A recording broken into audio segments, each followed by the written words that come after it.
नमो भगवती वासुदेवाय। आज हम श्री गर्ग संहिता के विश्वजीत खंड का 30वां अध्याय सुनेंगे। इसमें हम सुनेंगे यादव सेना का बाणासुर से भेंट लेकर अलकापुरी का प्रस्थान तथा यादवों और यक्षों का युद्ध। तो ये शुरू करते हैं। श्री नारद जी कहते हैं, राजन, नदियों और समुद्रों ने भी सेना सहित महात्मा प्रद्युम्न को उनके तेज से धर्षित हो रथ निकलने के लिए मार्ग दे दिया। कैलाश पर्वत के पाशर भाग में बाणासुर का निवास स्थान शोणितपुर था। वहां श्रेष्ठ मानव वीर यादेश्वर प्रद्युम्न गए। यदुवंशियों को पुण्य आया देख बाणासुर को बड़ा क्रोध हुआ। उसने 12 अक्षौहिणी सेना के द्वारा उनके साथ युद्ध करने का विचार किया। इसी समय त्रिशूलधारी साक्षात पुराण पुरुष महेश्वर देव नंदी वृषभर पर आरूढ़ हो हिमाचल पुत्री उमा के साथ बाणासुर के पास आए और बोले। शिव ने कहा, असुरराज, साक्षात परिपूर्णतम भगवान श्री कृष्ण स्वयं असंख्य ब्रह्मांडों के अधिपति, गोलोक के स्वामी तथा परात्पर परमात्मा हैं। हम तीनों ब्रह्मा, विष्णु और शिव उन्हीं की कला हैं और उनकी आज्ञा को सदा अपने मस्तक पर धारण करते हैं। फिर तुम जैसे सामान्य कोटि के जीवों की तो भांति किया। उन्हीं के पुत्र अनिरुद्ध को तुमने बांध लिया था, जिसके कारण उन्होंने अपने प्रभाव से संग्राम में तुम्हारी भुजाएं काट डाली थीं। क्या उन श्री हरि को तुम नहीं जानते? उन्हें इतनी जल्दी भूल गए? अतः दानवों के लिए श्री हरि के पुत्र पूजने हैं। अनिरुद्ध तो तुम्हारे दामाद ही हैं, अतः तुम्हारे लिए उनके पूजने होने में तो कोई संशय नहीं है। असुर पुंगव, मैं तुम्हें युद्ध के लिए आज्ञा नहीं देता। यदि नहीं मानोगे तो अपने बल से युद्ध करो, परंतु तुम्हारे मन का युद्ध विषयक संकल्प मुझे तो व्यर्थ ही दिखाई देता है। श्री नारद जी कहते हैं, राजन, भगवान शिव के समझाने पर बाणासुर ने अनिरुद्ध को बुलाकर उनका पूजन किया और पुनः दहेज दिया। फिर सेना सहित प्रद्युम्न का बंधु के समान सादर पूजन करके महाबाहु बाण ने उन महात्मा को 10,000 हाथी, 5 लाख रथ तथा 1 करोड़ घोड़े भेंट में दिए। महाराज, तदंतर धनुर्धर श्री कृष्ण कुमार प्रद्युम्न अपने यादव सैनिकों के साथ गोहकों में से मंडित अलकापुरी को गए। नंदा और अलकनंदा, ये दोनों गंगाएं परीखा की भांति उस पुरी को घेरे हुए हैं। वहाँ वे दोनों नदियाँ रत्नों की बनी हुई सीढ़ियों से युक्त हैं। वह पुरी यक्ष वधुओं से सुशोभित है। विद्याधरों और किन्नरों की सुंदरियाँ सब ओर से उसकी मनोहारता को बढ़ाती हैं। दिव्यनाग कन्याओं से सुशोभित भोगवती पुरी की भांति गुहा कन्याओं से अलकापुरी की शोभा हो रही थी। नरेश्वर कुबेर ने प्रद्युम्न को भेंट नहीं दी।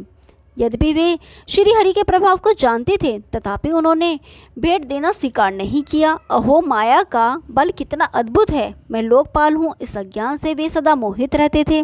अतः बलवान यक्षों से प्रेरित होकर उन्होंने युद्ध करने का विचार किया, क्योंकि निर्धन को यदि धन मिल जाता है तो वह सारे जगत को तृणवत मानने लगता है। फिर जो भूतल पर नवनिधियों के अधिपति हो, उनके अहंकार का क्या वर्णन हो सकता है। मानद उसी प्रकार कुबेर का भेजा हुआ दूत हेम मुकुट प्रद्युम्न के पास आकर सभा में मस्तक झुकाकर उनसे इस प्रकार बोला। हेम मुकुट ने कहा, राजन, यदुकुल तिलक अलकापुरी के सामने उनके अधीश्वर लोकपाल राज कुबेर ने जो संदेश दिया है उसे आप सुनिए।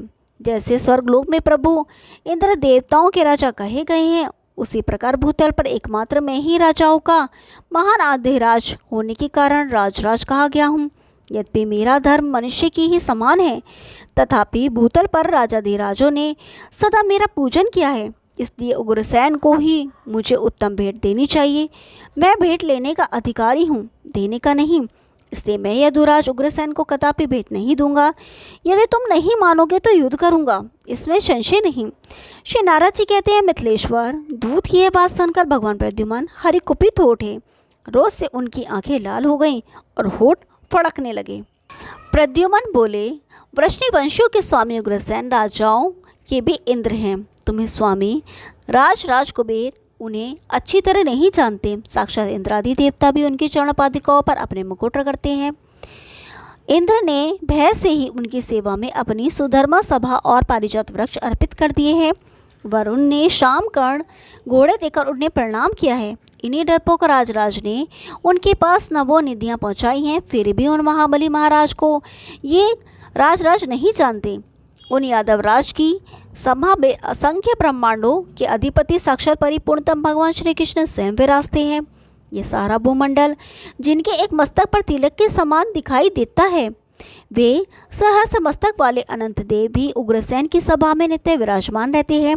महाराज, उग्रसेन ने मुझे महात्मा कुबेर के लिए नाराजों बाणों की भेंट देने के निमित्त यहाँ भेजा है, अतः इस समय मैं यही करूँगा। श्री नारद जी कहते हैं, राजन यों कहकर प्रचंड पराक्रमी प्रद्युम्न ने अपना कोदंड उठाया और भुज दंडों से धनुष की डोरी खींचते हुए टंकार ध्वनि की। प्रत्यंचा के आस्फोटन से ही विद्युत की गड़गड़ाहट के समान भयंकर शब्द प्रकट हुआ। उससे 7 लोकों तथा पातालों सहित सारा ब्रह्मांड गूंज उठा। राजन दिग्गज विचलित हो गए, तारे टूटने लगे और भूख मंडल हिलने लगा। धनुर्धारियों में श्रेष्ठ प्रद्युम्न ने तरक से एक बाण खींचकर उसे अपने धनुष की प्रत्यंचा पर रखा और उसे छोड़ दिया। 12 सूर्यों के समान तेजस्वी उस बाण ने संपूर्ण दिगमंडल को प्रकाशित करते हुए गुहकराज के बाण, छत्र और चमन को काट दिया। यह अत्यंत विचित्र कांड देखकर राजराज कुबेर ने क्रोध की सीमा ना रही। वे पुष्प विमान पर आरूढ़ सैनिकों के साथ युद्ध की कामना से पुरी से बाहर निकले। उनके साथ घंटानाद और पाशरमौली नामक यक्ष मंत्री भी कुबेर के नलकूबर और मणिग्रीव नामक दोनों पुत्र ध्वज के अग्रभार से सुशोभित हो रहे थे। उनकी सेना के कुछ यक्ष अश्वमुख थे, कितने ही यक्षों के मुख सिंह के समान थे, कुछ सूस और मगर के समान मुख वाले थे, कोई आधे पीले और आधे काले थे, किन्हीं के केश ऊपर की ओर उठे थे। वे सब के सब मद से उन्मुख थे। टेढ़े मेढ़े दांत, लपलपाती हुई जीभ और विशाल दष्टा वाले महाबली यक्षों के मुख विकराल दिखाई देते थे। वे कवच तथा ढाल तलवार धारण किए हुए थे। शक्ति, दृष्टि, भुशुंडी और परिग ये आयुध उनके हाथों में देखे जाते थे। कुछ यक्षों ने धनुष और बाण में ले रखे थे और उन्हीं किन्हीं के हाथों में फरसे थे। युद्ध के लिए निकले हुए हाथी सवार, रथारोही और घुड़सवार यक्षों की सहस्रों समंडल शोभा पाते थे। शंख और दुदुम्बियों की ध्वनि से तथा सूत, मागध और वंदीजनों के स्तुति पाठ से भूतल पर कुबेर के वीर सैनिक आकाश में विद्युत गर्जना से युक्त मेघों के समान जान पड़ते थे। विदेराज, इस प्रकार दिव्य महायोग में सिद्ध क्षेत्र से करोड़ों मत वाले यक्ष निकल पड़े।